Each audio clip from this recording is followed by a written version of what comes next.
Hello students, स्वागत है आप सभी लोगों का अनअकैडमी आर्टिकुलेट पर। आज हम लोग एक और इम्पॉर्टेंट कॉन्सेप्ट को समझने का प्रयास करेंगे। लास्ट वीडियो में हमने ये समझने का प्रयास किया था कि भूकंप छाया क्षेत्र क्या होता है। जिन लोगों ने वो वीडियो ना देखा हो वो लोग कृपया उस वीडियो को जरूर देखें, जिसमें हम लोग भूकंप छाया क्षेत्र और उसके कारणों को समझने का प्रयास किया था।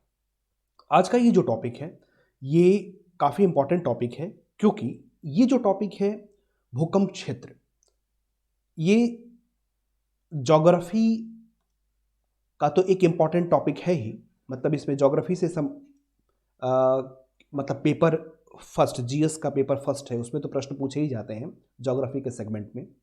यहाँ पर पेपर थर्ड जो है, जो डिजास्टर मैनेजमेंट है या आपदा प्रबंधन जो है, आपदा प्रबंधन में भी प्रश्न यहाँ से पूछे जाते हैं। तो ये काफ़ी इंपॉर्टेंट टॉपिक है और इस टॉपिक को हम लोग समझने का प्रयास करेंगे। इसके सारे एस्पेक्ट को समझेंगे कि भूकंप क्षेत्र क्या होता है, भूकंप क्षेत्र का वर्गीकरण कौन करता है, कब कब इसमें संशोधन किए गए हैं, भारत को कितने भूकंप क्षेत्रों में बांटा गया है, किन किन क्षेत्रों में कौन कौन से भूकंप क्षेत्र हैं, इसका महत्व क्या है। इन सारे विषयों को हम समझने का प्रयास करेंगे। सबसे पहले ये समझने की कोशिश करेंगे कि भूकंप क्षेत्र क्या होता है, हम किसे कहते हैं भूकंप क्षेत्र।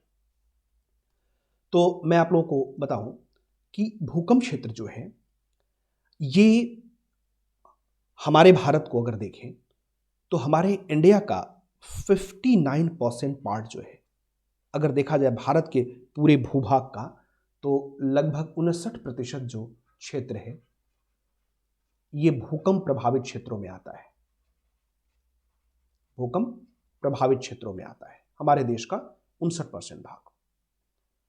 अब देश का जब 59% भाग भूकंप प्रभावित क्षेत्रों में है और यहां पर अगर देखा जाए तो मॉडरेट से लेकर के सीवियर तक के भूकंप आते रहते हैं, तो ये प्रासंगिक हो जाता है, ये जरूरी हो जाता है कि हम ये समझें कि हमारे भारत में कहां पर किस प्रकार के भूकंप आते हैं, कहां पर भूकंप की तीव्रता ज़्यादा होती है, कहां कम होती है, कहां पर ज़्यादा संवेदनशीलता है। इस चीज़ को समझने के लिए अ, भारतीय मानक ब्यूरो के द्वारा हमारे देश के भूभाग को 4 भूकंप क्षेत्रों में बांटा गया है, 2 से लेकर के और 5 तक की तीव्रता वाले, 2 से लेकर के 5 कैटेगरी वाले 4 भूकंप क्षेत्रों में हमारे देश को बांटा है, भारत मानक ब्यूरो के द्वारा बांटा गया है।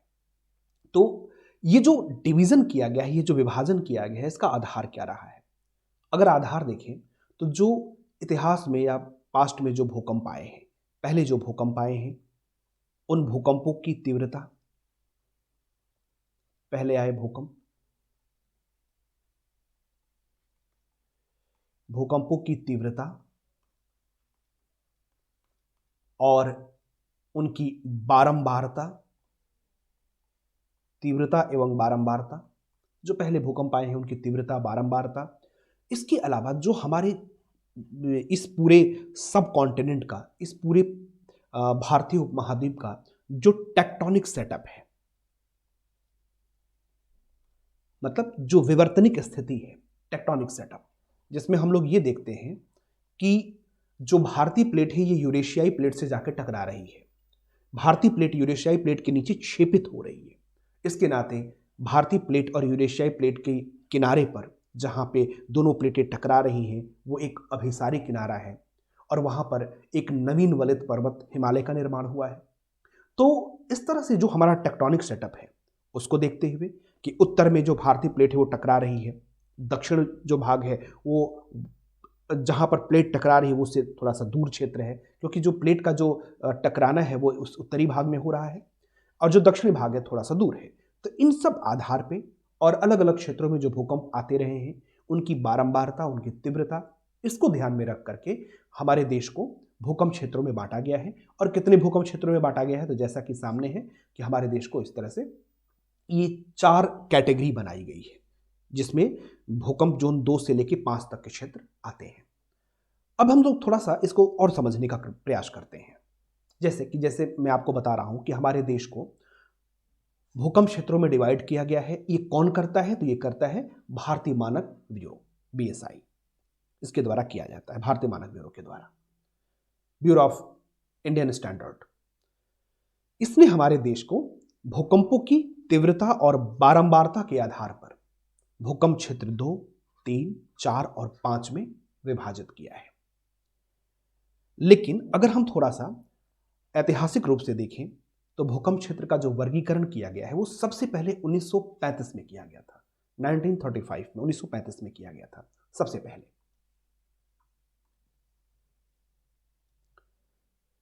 और ये जो किया गया था ये geological survey of India GSI के द्वारा किया गया था, सबसे पहला प्रयास था।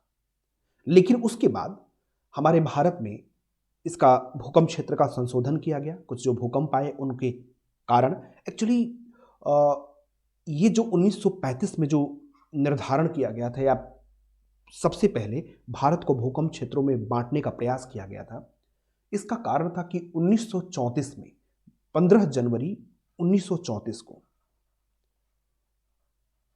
नेपाल और बिहार की जो सीमा है वहां पर मतलब नेपाल और बिहार में भूकंप आया और बहुत तीव्र भूकंप था। इसी के कारण यह महसूस किया गया कि भारत को भूकंप क्षेत्रों में डिवाइड किया जाए और यह समझा जाए कि भारत में कहां किस तरह के भूकंप आते हैं। तो यह पहला प्रयास रहा। उसके बाद 1962 में भारतीय मानक ब्यूरो ने हमारे देश के भूभाग को भूकंप क्षेत्रों में बांटने का प्रयास किया, लेकिन इसमें 1970 में संशोधन कर दिया गया। 1970 में संशोधन क्यों किया गया, इसका कारण था एक्चुअली महाराष्ट्र के लातूर में 1967 में एक भूकंप आया, लातूर में आया था।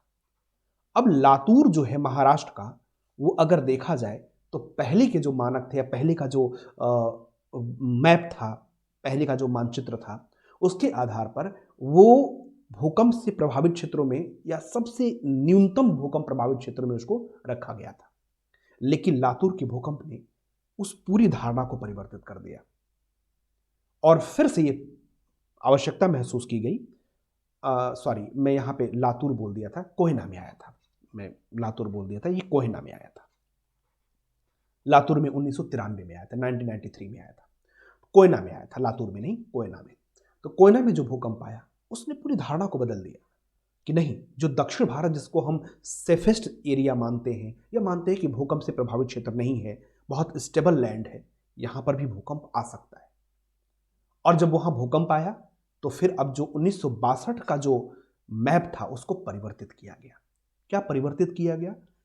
1962 में हमारे देश में जो भूकंप प्रभावित क्षेत्रों का मानचित्र तैयार किया गया था वो 7 क्षेत्रों को इंडिकेट करता था, मतलब भूकंप प्रभावित क्षेत्रों को 7 वर्गों में बांटता था। 0 से लेकर के और 6 कैटेगरी तक के 7 क्षेत्र माने गए थे। कुछ क्षेत्र ऐसे भी थे माना जाता था वहां कभी भूकंप आ ही नहीं सकता है, लेकिन कोयना के भूकंप ने और जो भूकंप आए उन भी इस धारणा को परिवर्तित किया और 67 के बाद फिर से अब 1970 में संशोधन कर दिया गया। और संशोधन करके अब इसमें क्या किया गया कि हमारे देश को भूकंप क्षेत्र 1 से लेकर के 5 तक के क्षेत्रों में बांट दिया गया। जो पहले हमारे देश में 0 से लेकर के 6 तक के भूकंप क्षेत्र माने जाते थे, अब 0 को समाप्त कर दिया गया। ये कहा गया कि नहीं, कोई ऐसा क्षेत्र नहीं है जहां भूकंप आए ही ना, हल्के फुल्के भूकंप आ सकते हैं। इस आधार पर अब 0 को समाप्त करके और 0 को 1 के साथ मर्ज कर दिया गया और 1 से लेकर के 5 तक के भूकंप क्षेत्रों को माना गया। हमारे भारत में 1 से लेकर 5 तक के क्षेत्रों को डिवाइड कर दिया गया। अब इसके बाद ये मैप तो कुछ समय तक चलता रहा, लेकिन फिर से आकर के 2002 में एक परिवर्तन फिर से किया गया और इस परिवर्तन का कारण बना था 1993 में जो लातूर में भूकंप आया था। 1993 लातूर, एक्चुअली लातूर को पहले भूकंप क्षेत्र 1 में शामिल किया गया था। भूकंप क्षेत्र 1 में महाराष्ट्र के लातूर में भूकंप क्षेत्र 1 माना जाता था कि यहां पर भूकंप नहीं आएगा कभी। लेकिन जब लातूर में भूकंप आता है तो उसके बाद अब फिर से संशोधन की आवश्यकता हुई और 2002 में भारतीय मानक ब्यूरो ने एक नया मानचित्र प्रस्तुत किया और वो जो मानचित्र है, इसमें जो भूकंप क्षेत्र 1 था उसको 2 के साथ मर्ज कर दिया गया। अब कहा गया कि नहीं, कहीं भूकंप क्षेत्र 1 नहीं बल्कि भूकंप क्षेत्र 2, 3, 4 और 5 ये 4 जोन रहेंगे भूकंप के, जिसमें भूकंप क्षेत्र 2 से लेकर के 5 तक के क्षेत्रों को शामिल किया जाएगा। इनके अपने कुछ मायने हैं, इन मायने को हम आगे समझने का प्रयास करेंगे। लेकिन सामने जो हमारा मैप है, इस मैप को थोड़ा देखिए। देखिए, जोन 2 का जो एरिया हम देख पा रहे हैं, आप ध्यान से देखेंगे तो यहां पर हमें उड़ीसा का कुछ भाग और झारखंड का कुछ भाग दिखाई दे रहा है। इसके बाद हमें यहां पर उड़ीसा, छत्तीसगढ़, मध्य प्रदेश का भाग, तेलंगाना, कर्नाटक पठार, ज्यादातर कर्नाटक पठार का भाग, तमिलनाडु का पूर्वी भाग और मध्य प्रदेश का पश्चिमी उत्तरी भाग, राजस्थान का अरावली और उसके आसपास का क्षेत्र, ये सब भूकंप जोन 2 में सम्मिलित किया गया है, जहां पर भूकंप कम आता है। क्या क्या उसकी इंटेंसिटी होती है, मैं आपको आगे बताऊंगा, बट पहले एक बार मैप पर समझने का प्रयास करें कि भूकंप जोन 2 कहां पर है। यहां पर जो भूकंप जोन 2 दिख रहा है, ये एक्चुअली भूकंप जोन 2 नहीं, ये 3 है। यहां पर मैं संशोधन कर रहा हूं, इस मैप में थोड़ी सी त्रुटि है। ये लक्षद्वीप जो है, ये भूकंप जोन 3 में आता है। जब हम 3 की बात करें तो एक तो लक्षद्वीप है, इसके अलावा जो पश्चिमी तट है, हमारा पश्चिमी घाट का पूरा ये जो एरिया है, पश्चिमी घाट का एरिया, पूर्वी घाट का कुछ एरिया, नर्मदा गोदावरी घाटी का जो क्षेत्र है, नर्मदा गोदावरी घाटी का जो क्षेत्र है इधर यहाँ पे, कृष्णा और गोदावरी घाटी, और ये नर्मदा और तापी घाटी, नर्मदा भी है, नर्मदा तापी घाटी क्षेत्र, पश्चिमी घाट का क्षेत्र। इसके अलावा पश्चिम बंगाल, कोलकाता के आसपास के एरिया। हालांकि कोलकाता की एक बहुत विचित्र स्थिति है, वो भूकंप जोन 4 और 3 के बीच में एकदम स्थित है। भूकंप जोन 4 और 3 जहां पर आप देखिए, ये कोलकाता है, तो भूकंप जोन 4 और 3, ये 4 है और इधर 3 है। तो पश्चिम बंगाल का कुछ भाग, बिहार, उत्तर प्रदेश, इसके अलावा गुजरात का दक्षिणी भाग, ये सब भूकंप जोन 3 में आता है। जब भूकंप जोन 4 की बात करते हैं तो निश्चित रूप से थोड़ी तीव्रता ज़्यादा होगी यहाँ पर। और अगर यहाँ हम देखें तो जम्मू कश्मीर, लद्दाख का पूरा क्षेत्र है। इसके अलावा ये हिमाचल प्रदेश का एरिया है और उत्तराखंड का कुछ एरिया है। दिल्ली, हमारा सबसे बड़ी बात है, दिल्ली भूकंप जोन 4 में है। जो तराई क्षेत्र है यूपी बिहार का, सिक्किम, याद रखना सिक्किम भी भूकंप जोन 4 में आता है। पश्चिम बंगाल का जो पूर्वी भाग है, दक्षिण पूर्वी भाग, ये सब इसी में आता है। और कोलकाता भूकंप जोन 4 और 3 के एकदम बीच में स्थित है। इसी तरह गुजरात का कुछ भाग इसमें सम्मिलित होता है। और जब भूकंप जोन 5 की बात करते हैं, जो सबसे ज्यादा तीव्रता का क्षेत्र है, जहां भूकंप की तीव्रता सर्वाधिक होती है, वो क्षेत्र हमें देखने को मिलता है यहाँ पर कश्मीर में, कश्मीर घाटी का क्षेत्र। यहाँ हिमाचल प्रदेश में जो विशेष रूप से जो कांगड़ा वैली है, वहां पर देखने को मिलता है। उत्तराखंड का भाग, ज्यादातर उत्तरी भाग जो उत्तराखंड का, उत्तरी बिहार का क्षेत्र इसमें आता है। उत्तरी बिहार, भारत का जो नॉर्थ ईस्टर्न स्टेट, पूरा का पूरा नॉर्थ ईस्टर्न स्टेट इसमें आता है, भूकंप जोन 5 में आता है, जहां तीव्रता सबसे ज्यादा होती है। जो अंडमान निकोबार का क्षेत्र है, ये भी इसी में आता है, क्योंकि ये भी प्लेट के किनारे पर स्थित है। इसके अलावा जो कच्छ का क्षेत्र है, क्योंकि यहां पर बहुत सारे भ्रंश पाए जाते हैं, यहां रैप्चर देखने को मिलता है, जमीन के नीचे चट्टानों में रैप्चर्स देखने को मिलते हैं, तो इस रीजन में भी काफी भूकंप आते हैं। कच्छ के भी 2001 में भी आया था। तो इस तरह से ये सारा का सारा जो रीजन है, वो बहुत सेंसिटिव रीजन है भूकंप की तीव्रता के हिसाब से। अब अगर ये जितने भूकंप के जोन है, भूकंप जोन 2, 3, 4, 5, इनको हम अलग अलग देखने का प्रयास करें। जैसे भूकंप जोन 2, जब हम भूकंप जोन 2 की बात करते हैं तो ये जो क्षेत्र होता है, ये लो इंटेंसिटी का के भूकंप आते हैं, निम्न तीव्रता के भूकंप यहां पर महसूस किए जाते हैं। हमारे भारत में जो भूकंपों का जो मापन होता है, तीव्रता की जो बात की जा रही है, ये मॉडिफाइड मर्केली स्केल जो होता है, मर्केली स्केल का जो मॉडिफाइड रूप है, मॉडिफाइड मर्केली स्केल, उस पर ये मापा जाता है। तो तीव्रता के मापन मर्केली स्केल पर किया जाता है। तो निम्न तीव्रता के भूकंप भूकंप जोन 2 में आते हैं।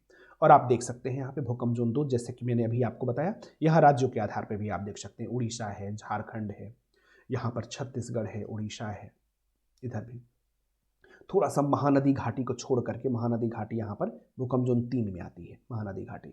इसी तरह यहाँ पे गोदावरी, कृष्णा घाटी भी भूकंप जोन 3 में है। बाकी पूरा ये मतलब विदर्भ का जो क्षेत्र है महाराष्ट्र में, कर्नाटक का जो पठार है, तेलंगाना कर्नाटक का जो रीजन है, तमिलनाडु का, इसके अलावा राजस्थान का अधिकतर भाग, उत्तरी मध्य प्रदेश का क्षेत्र, ये सब इसमें आते हैं।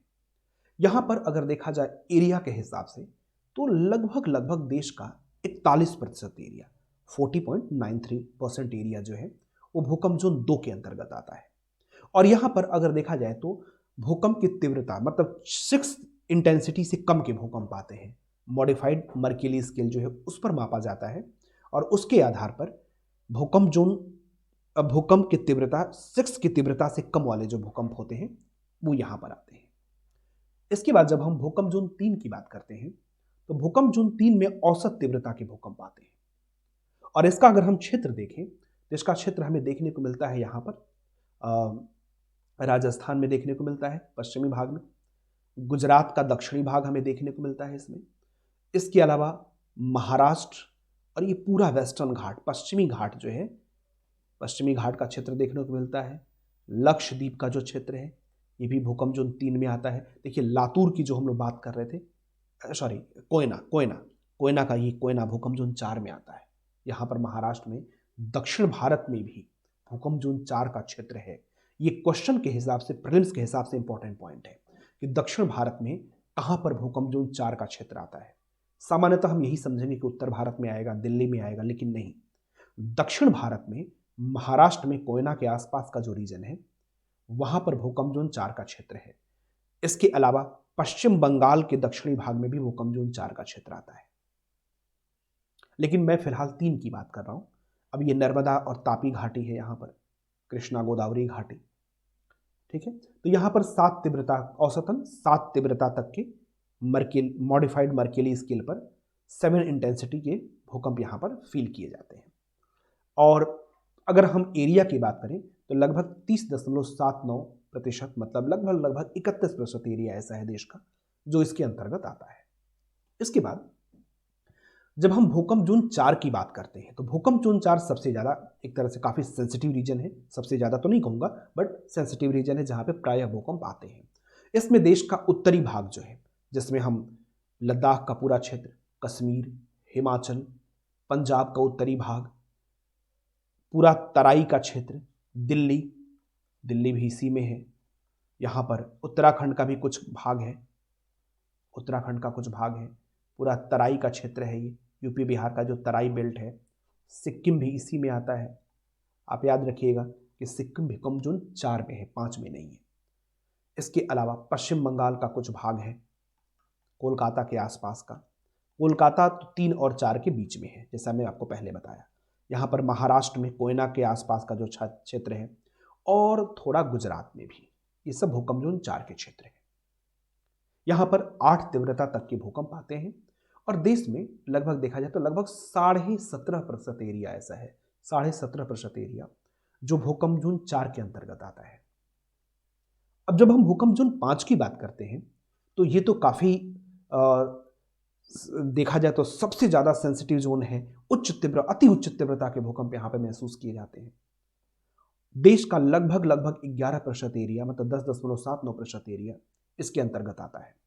और यहाँ पर 9 इंटेंसिटी के भूकंप आ सकते हैं, 9 इंटेंसिटी। अगर मैं रिक्टर स्केल पे बात करूँ तो 7 मैग्नीट्यूड। देखो रिक्टर स्केल जो होता है वो भूकंप की जो ऊर्जा है उसको मापने का प्रयास करता है, और मर्केली स्केल जो है वो जो नुकसान हो रहा है, जो हमारे दृष्टि में जो नुकसान नजर आ रहा है उसके आधार पर वो मापता है। तो ये जो मैं सामने लिख रहा हूँ कि 9, 7, 8 ये सब मर्केली स्केल के आधार पर है, लेकिन रिक्टर स्केल पर अगर बात करूँ तो यहाँ पर 7 मैग्नीट्यूड से या उससे भी ऊपर के भूकंप आते हैं, 7 मैग्नीट्यूड के, और मर्केली पे 9 के। तो अब यहाँ पर देखा जाए तो वो एरिया हमें कश्मीर घाटी में देखने को मिलती है। ये तो आपको याद रखना पड़ेगा, लिखना भी पड़ेगा कौन कौन सा क्षेत्र है। तो एक तो यहाँ पर कश्मीर घाटी का क्षेत्र है, कश्मीर वैली इस घाटी में। इसके अलावा कांगड़ा वैली हिमाचल प्रदेश में, विशेष रूप से कांगड़ा वैली, लेकिन सिर्फ कांगड़ा घाटी ही नहीं, आसपास का रीजन भी हिमाचल प्रदेश। इसके बाद उत्तराखंड का उत्तरी भाग जो है, इसके बाद उत्तरी बिहार का जो क्षेत्र है वो इसमें आता है। इसके बाद नॉर्थ ईस्टर्न स्टेट्स, उत्तर पूर्वी राज्य, उत्तर पूर्वी राज्य, इसके अलावा जो कच्छ का क्षेत्र है गुजरात में, कच्छ क्षेत्र जो है ये इसमें आता है, और अंडमान निकोबार का जो क्षेत्र है ये भी आता है, अंडमान निकोबार।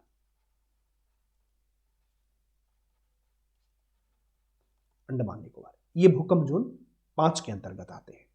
इस तरह से हमारे देश में भूकंप क्षेत्र को 4 क्षेत्रों में बांटा गया है, 2 से लेकर के 5 तक के भूकंप क्षेत्र आते हैं।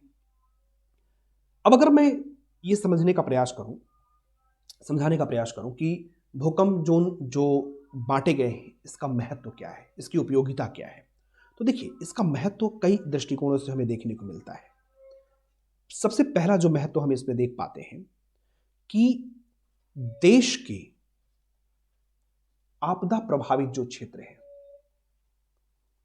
आपदा मतलब विशेष रूप से भूकंपीय आपदा की बात हो रही है, आपदा प्रभावित या भूकंपीय आपदा प्रभावित, मैं यहां पे भूकंप लिख ही देता हूं, भूकंपीय आपदा प्रभावित क्षेत्रों की पहचान कि कहां पर किस प्रकार के भूकंप आते हैं, कितनी इंटेंसिटी के भूकंप आते हैं, कितनी की संभावना है, उसके अनुसार हम अपनी रणनीति बना सकते हैं।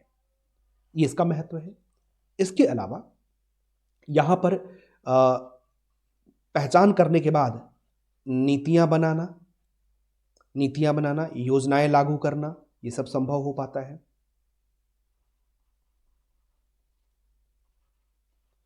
पहचान करने के बाद आसान हो जाता है, नीतियां बनाना, योजनाएं लागू करना, इनमें सहायता मिलती है। जो निर्माण कार्य होते हैं, भवन या और इंफ्रास्ट्रक्चर का जो निर्माण कार्य है, तो निर्माण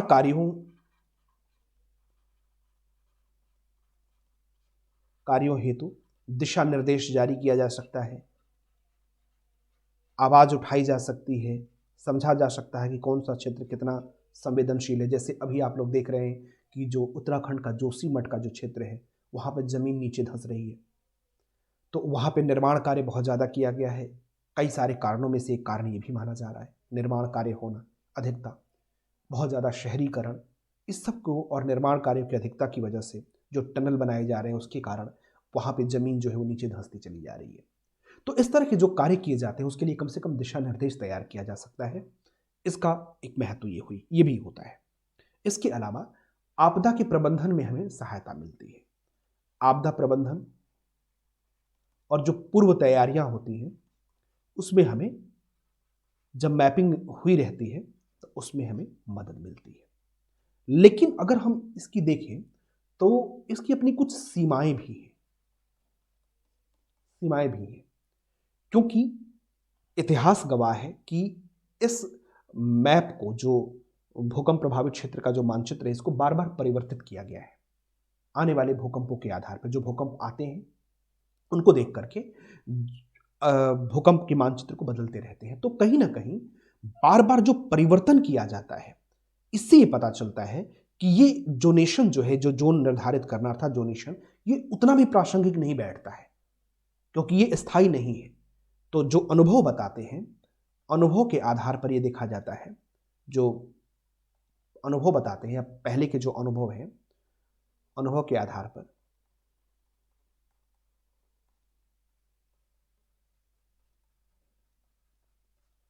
देखा जाता है कि यह जोनेशन अर्थात जोन का निर्धारण करना परिवर्तनशील है,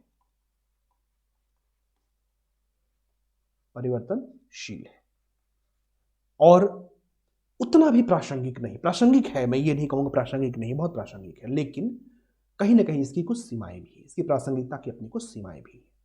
फिर भी ये बहुत इंपॉर्टेंट है, बहुत आवश्यक है।